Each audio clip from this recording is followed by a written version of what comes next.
1944, Arctic Circle, dawn. The men stationed there had no tanks, no artillery, no army beside them, no city to defend, no front line drawn across the snow, only a radio, a weather station, and a secret. Around them, the Arctic looked empty. Ice, stone, snow, sea, a coastline so remote that it seemed almost outside the war. No crowds, no roads, no battlefield noise.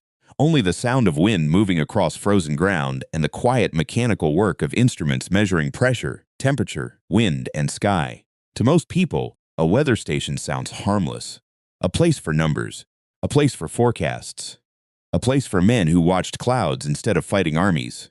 But in the Second World War, weather was not harmless.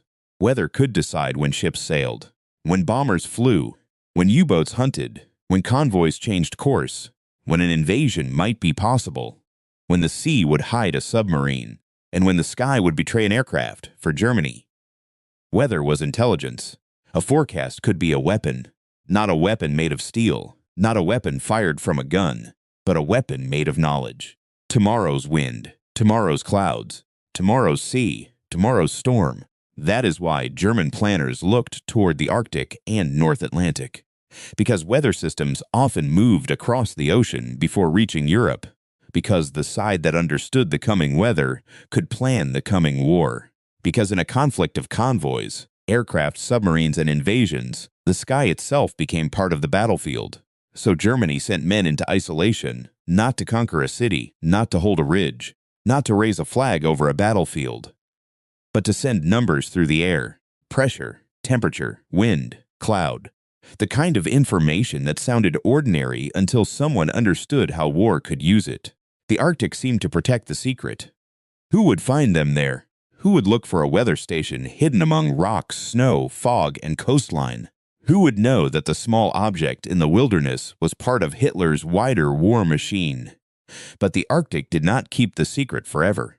Years later, Canadians would uncover what Germany had tried to hide: a station, equipment, a radio system, a weather network that reached farther than most people imagined. It was not a great battle. No army charged across the snow. No tanks rolled through the ice. But the discovery was shocking, because it proved that Germany had come closer than many Canadians ever knew. It was only a weather station, until you understood what the weather controlled. In war, weather is never just weather. It decides whether ships can sail, whether aircraft can take off, whether a convoy can stay together, whether a submarine can hide under rough seas, whether a landing beach is possible, whether a storm becomes cover or death. For soldiers, weather could be discomfort, mud, snow, rain, cold, heat. But for commanders, weather was timing. And timing could decide everything. An operation launched under the wrong sky could fail before the enemy even fired. A convoy caught in the wrong storm could scatter. A bomber force sent into the wrong cloud could lose its targets. A U-boat commander with better weather intelligence could choose when to surface, when to hide, and when to hunt. This is why Germany wanted weather information from the far north and the western Atlantic. It was not curiosity, it was necessity. Weather systems moved across the Atlantic toward Europe. To predict Europe's future sky, Germany needed observations from places it did not control: North Atlantic waters, Arctic coastlines, remote islands, places closer to the source of tomorrow's weather. The Allies had advantages. They had access to weather stations across North America, across Greenland, across Iceland, across the North Atlantic network. They had ships and aircraft feeding observations into a larger picture. Germany did not have the same access. So Germany improvised weather ships, U-boats, Arctic patrols, automatic stations, secret installations hidden where almost no one was expected to look. This is where the story becomes strange. A small station in the snow could matter because it sent information from a place Germany could not otherwise reach. Not enough to win the war by itself. Not enough to change history alone, but enough to be worth risk.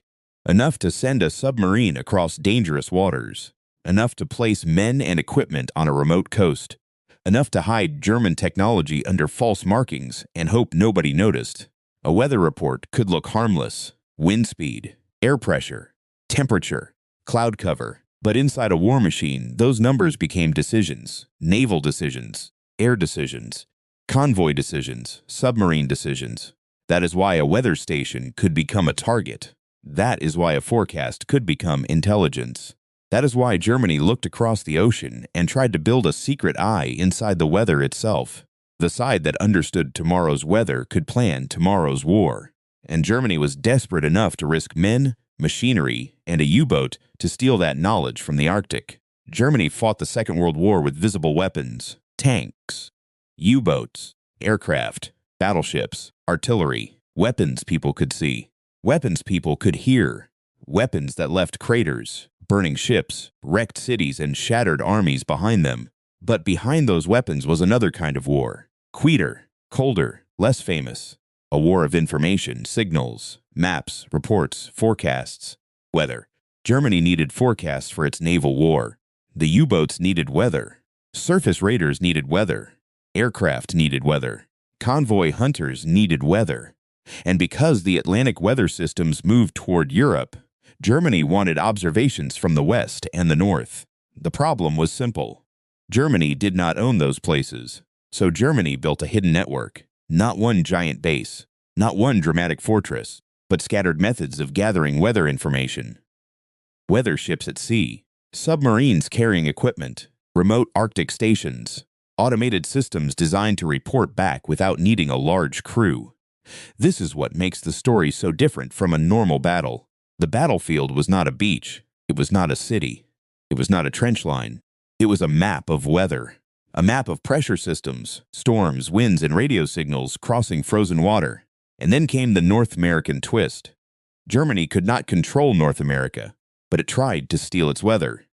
A German U-boat carried a secret automatic weather station across the Atlantic and placed it on the remote coast of northern Labrador, a place so isolated that the Arctic itself seemed to become a guard. The station would later be known as Weather Station Kurt. It was not large. It was not dramatic. It did not look like a fortress. It was equipment, canisters, batteries, instruments, a radio transmitter, antenna, a machine built to send weather observations back across the ocean. The Germans disguised it. They marked it in a way that could mislead anyone who stumbled across it. The hope was simple. If someone found it, perhaps they would not understand what it really was. Perhaps they would assume it was Canadian. Perhaps they would leave it alone. This is where the hidden weather network becomes almost unbelievable. Not because it was enormous, because it was small. A small station, on a remote coast, trying to whisper weather back to Nazi Germany. A tiny piece of technology placed on North American ground to help a global war. It was not a battlefield in the usual sense. No soldiers lined up across from each other. No shells burst over trenches. But it was still war. Because information was being stolen. Because Germany was reaching into enemy geography. Because a weather report in 1943 could be part of the same struggle as a convoy, a U-boat, or an air raid. Germany could not control North America, but it tried to steal its weather. And the secret stayed buried long after the men who planted it had disappeared back into the sea. The secret did not place itself in the snow. Men carried it there, across the Atlantic, beneath the water, inside a German U-boat moving toward the edge of North America. The submarine was U-537. Its mission was unusual, not to sink a convoy, not to land troops for battle, not to bombard a city, but to deliver weather equipment to a remote coast, assemble it quickly, hide it, and disappear before anyone noticed. That is what makes this story so strange. A weapon of war does not always look like a weapon. Sometimes it looks like a battery pack, a transmitter, a pressure sensor, an antenna, a metal canister carried over rocks by men who know they are standing where they are not supposed to be. The German crew had crossed dangerous waters to reach this place. They were far from home, far from ordinary naval protection, far from the ports and bases that normally supported them. The Arctic and North Atlantic were not empty. Allied patrols existed. Weather could turn against them. Mechanical problems could become fatal. And if they were discovered, the mission could collapse before the station was even built. The location was remote: rock, snow, cold wind, water.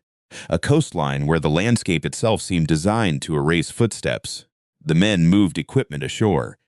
They worked quickly. They climbed over rough ground. They assembled a station that looked small compared with the scale of the war around it. There were no cheering crowds. No battlefield ceremony, no dramatic flag raising. Only work, fast work, silent work, the kind of work done by men who knew that staying too long could turn secrecy into disaster. The station was designed to operate automatically. It did not need a permanent garrison. That was part of its purpose. The Germans could land it, activate it, hide it, and leave it behind like a machine listening to the sky. Then came the deception. The equipment was marked to look as if it belonged to a Canadian weather service. That detail matters, because it shows the psychology of the mission. The Germans knew discovery was possible. They knew someone might eventually find metal canisters, instruments, or equipment on the coast. So the station was not only hidden by geography, it was hidden by misdirection. If someone stumbled across it, perhaps they would not understand. Perhaps they would think it was Canadian. Perhaps they would ignore it. Perhaps the secret would continue reporting. That was the hope, and once the work was done, the men left. The U-boat returned to the sea. The coastline became quiet again. The station remained behind. A small German machine on North American ground, watching the weather, waiting to transmit. For a short time, Germany had reached across the ocean, not to take land, but to take information. No army had invaded. No town had been occupied. No battle had been fought. But the secret was real. German sailors had landed the war on a remote coast, and almost no one knew. After the U-boat disappeared, the station was alone. No guards, no crew, no voices, only wind, rock, snow, and instruments turning quietly in the cold. That loneliness was part of the design. The station was meant to work without men. It would measure the weather. It would transmit. It would send ordinary numbers across extraordinary distance. Pressure, temperature, wind, conditions. Small pieces of information moving invisibly through the air. To most people, those numbers would mean almost nothing. But to a military weather service, they could help build a picture of what was coming. A storm forming, a pressure change, a wind shift. The kind of information that could feed into forecasts for the North Atlantic and Europe. This is why Germany had risked a submarine. This is why men had crossed an ocean. This is why equipment had been carried onto that remote shore. Not for glory, not for conquest, for information, for a weather report, for tomorrow's conditions. The Germans expected geography to protect the station. The site was remote. The coastline was harsh. The equipment was disguised. The war was happening elsewhere in the minds of most people. Europe, the Atlantic, Russia, the Mediterranean, the Pacific. Who would think that a small station on the Labrador coast could be part of the same war? That was the station's strength. It was too small to feel important, too isolated to feel threatening, too ordinary looking to announce itself as enemy equipment. It did not need to look dangerous. It only needed to send. But then the mystery begins. The station did not become the perfect hidden weapon Germany had hoped for. Its transmission life appears to have been limited. It eventually went silent, and once it stopped sending, it became something else. Not an active station, not a working eye in the weather, but a secret left behind. The Germans crossed an ocean for this station, and then it went silent. Why? Battery failure, technical problems, damage, exposure, interference, a flaw in the design, the Arctic itself. Some of those questions must be handled carefully, because the exact cause should not be invented without evidence. But dramatically, the result is clear. The station that was supposed to speak across the Atlantic stopped speaking, and then the war moved on. U-boats kept hunting, convoys kept sailing, bombers kept flying, armies kept fighting. The weather station remained in the rocks, no longer transmitting, but still holding its secret. Years passed, then decades. The equipment weathered, metal rusted, parts shifted. The landscape did what the Arctic always does. It preserved some things, erased others, and hid the truth beneath distance, silence, and misunderstanding. This is what makes Weather Station Kurt so haunting. It was not a massive base, not a fortress, not a battlefield, a quiet piece of Nazi Germany sitting on remote North American ground, waiting for someone to understand what it really was. The station should have stayed hidden. For decades it almost did. After the station went silent, the Arctic kept it. Wind passed over it, snow covered it, fog moved around it. The ocean rose and fell nearby, and the war continued somewhere else. This is one of the strangest parts of the story. the Germans left equipment behind on North American ground. And for years, the truth remained unclear. Not because the station was magical, not because it disappeared, but because it was remote, because it was disguised, because the Arctic does not give up secrets easily. If someone found the equipment without knowing the wider story, they might not immediately understand what they were looking at. A weather device in the north, metal canisters, batteries, instruments, labels that seemed to point away from Germany. The deception did not need to be perfect forever. It only needed to create doubt. And there is another important point. This land was not empty. It was remote from the centers of wartime power, but it was not empty. Indigenous presence, local knowledge, and northern travel matter in this story. The history should not be told as if Europeans and military historians were the first human eyes ever to cross the area. The Arctic was isolated from the war's major capitals, but it was not empty space.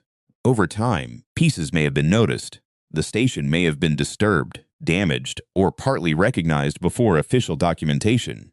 This is where the story must be careful. Some accounts credit later researchers and Canadian authorities with identifying the station.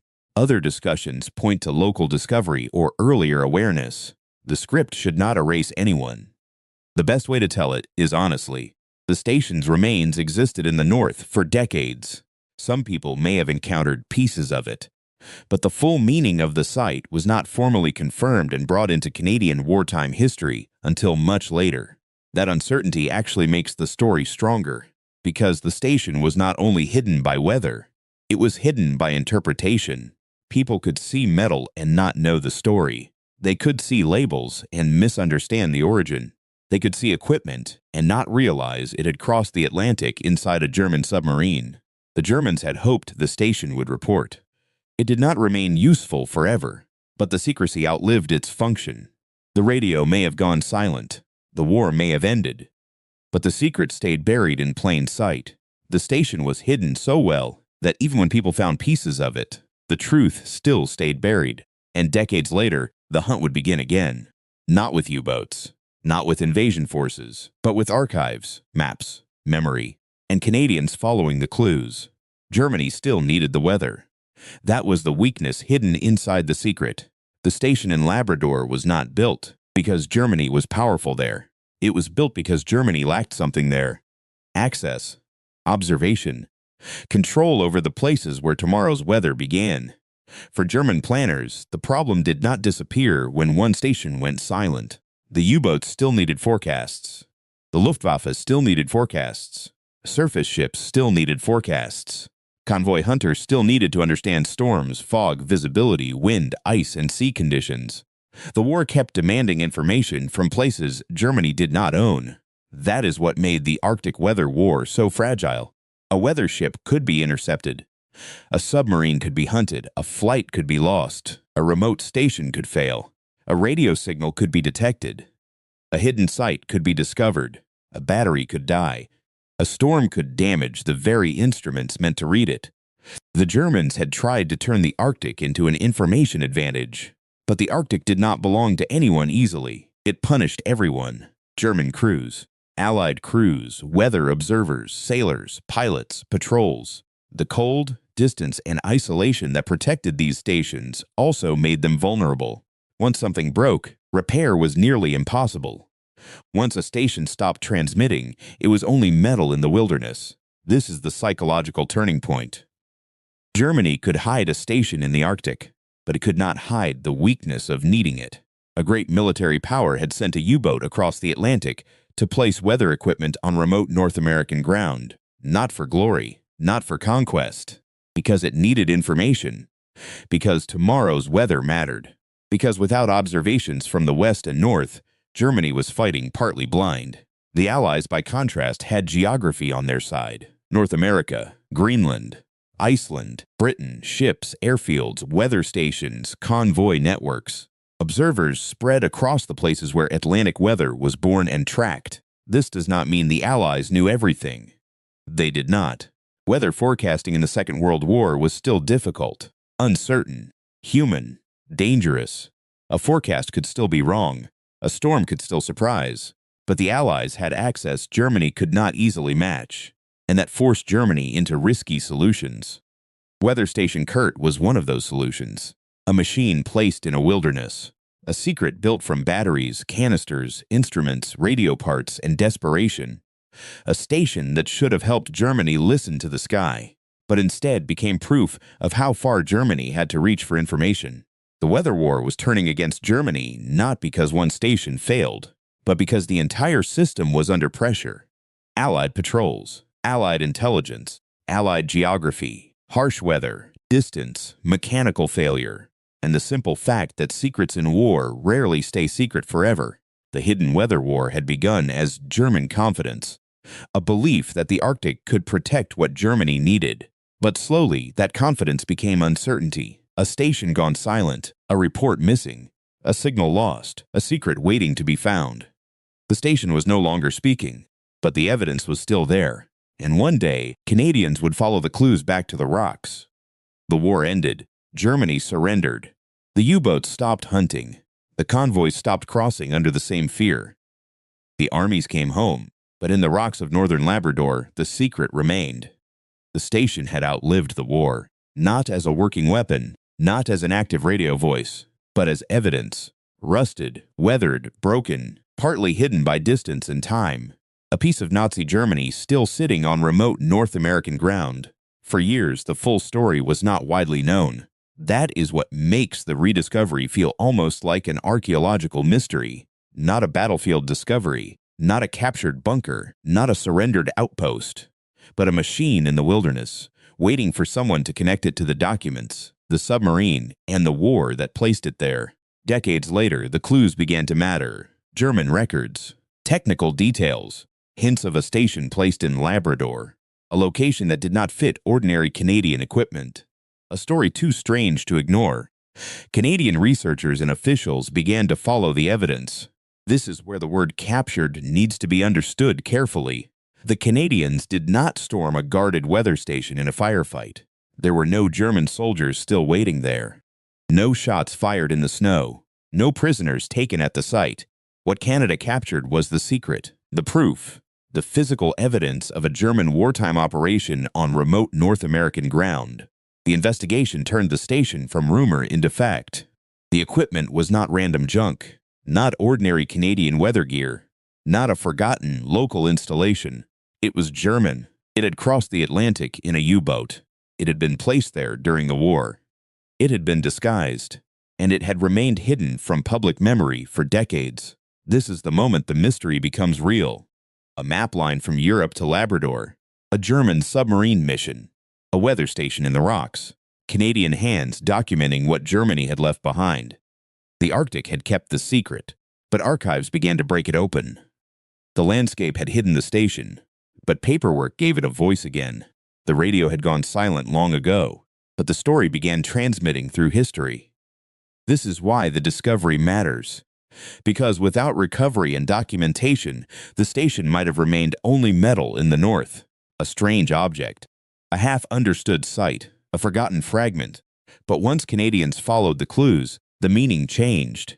The station became evidence of how far Germany had reached, evidence of how important weather had become, evidence that the war touched Canadian territory in a way few people ever imagined. The war was over, but the secret was still waiting in the rocks, and Canadians were about to bring it into history. Even decades after the war, the place still looked hostile, remote, rocky, cold, open to wind and water. A coastline where machines rust, footprints vanish, and stories can disappear into weather. That is what the German crew had faced in 1943, and it is what later Canadian investigators had to face in order to understand what remained. The site was not sitting beside a road. It was not in a town. It was not inside a military base with signs and records. It was out there, on the edge of the coast, where the land itself seemed to resist explanation. This is the worst condition proof of the story. Not a firefight, not a tank battle, not an infantry assault. A mission against distance, cold, isolation, weather, time, and uncertainty. The station had survived the war, but not untouched. Its equipment was weathered. Some parts had rusted. Some were damaged. Some were missing. Some lay scattered. The Arctic had preserved enough to tell the story, but erased enough to leave questions behind. What happened to it after the Germans left? Did weather damage it? Did animals disturb it? Did people find it and take pieces? Was it deliberately disabled? Did the Germans expect it to fail? Some answers may exist in records. Others remain uncertain. And the script should not pretend certainty where history does not provide it. That uncertainty is part of the power. The station had been designed as a secret machine, and like many secrets, it did not leave behind a clean ending, only fragments, metal, labels, parts, coordinates, memory. For the Germans who landed it, the conditions were dangerous from the beginning. They had to bring the equipment ashore, carry it across rough terrain, assemble it quickly, hide it, test it, leave, all while far from home, near enemy geography, and exposed to the chance of discovery. For the Canadians who later investigated it, the danger was different. Not enemy fire, but remoteness, weather, difficult access, the challenge of identifying a secret that had been abandoned for decades. A battlefield of evidence instead of bullets. This is why the story does not need a gunfight to be dramatic. The drama is in the strangeness. Germany risked a submarine to place a weather station in the Arctic. The station fell silent. The war ended. The equipment remained. Then Canadians came to recover the truth. The station had survived the war, but not untouched. And when the Canadians finally understood what it was, the secret could no longer hide behind snow, distance, or false markings. The station was not simply found. Its meaning was recovered. When the truth finally emerged, the station stopped being debris. It became evidence. Evidence that German sailors had crossed the Atlantic in a U-boat. Evidence that they had landed equipment on remote northern ground. Evidence that weather had mattered enough for Germany to risk secrecy, distance, and men. For decades, the site could be misunderstood. A strange machine in the north, weather equipment, metal canisters, old parts, a story without a clear label. But once the German origin was confirmed, the meaning changed completely. This was not ordinary Canadian weather equipment. It was not random wartime scrap. It was not a local installation forgotten by paperwork. It was German, placed there by U-537, hidden under false markings, designed to report weather data back across the ocean. That realization turned the station into one of the strangest pieces of Second World War history connected to Canadian territory. No German army marched there. No invasion fleet arrived. No city was attacked. But Nazi Germany had still reached the remote coast with a military purpose, not to conquer land, to steal weather. This is why the discovery mattered, because the station revealed a hidden layer of the war, a war of data, forecasts, radio signals, pressure systems, weather maps, a war where a small machine in the rocks could be connected to U-boats, convoys, aircraft, and naval planning thousands of kilometers away. From the German side, the mission had depended on secrecy. If no one understood what the station was, then the operation could remain invisible. If the false markings worked, the truth could be delayed. If the Arctic kept its silence, the mission might disappear into the landscape. For a long time, that is almost what happened. But history has a way of reopening what war tries to bury. Documents survive. Objects survive. Questions survive. And eventually, the station's identity became clear. It was not a rumor. It was not a legend. It was German equipment left on North American ground. This is the enemy realization in historical hindsight. Germany's secret was no longer secret. The Arctic had hidden it. But Canadians had recovered its meaning. The station had failed to remain invisible. The evidence had been captured. And once the secret was exposed, the story became bigger than one rusted station. It became proof that even in the most remote parts of the continent, the Second World War had reached farther than most people ever imagined. The word capture matters here, because this was not a battlefield capture. There was no firefight, no Germans waiting behind sandbags, no surrender in the snow, no Canadians storming a bunker in the Arctic. That would make the story sound simpler, but it would also make it false. What the Canadians captured was something different. The secret, the evidence, the meaning of the station, the proof that Germany had placed a hidden weather installation on remote North American ground during the war. For decades, the station had survived as an object without its full story. Metal in the rocks, instruments in the wind, canisters weathered by time. a broken machine that once tried to speak across the Atlantic. Then Canadian investigation brought it back into history. The remains were documented. The equipment was identified. The connection to U-537 was made.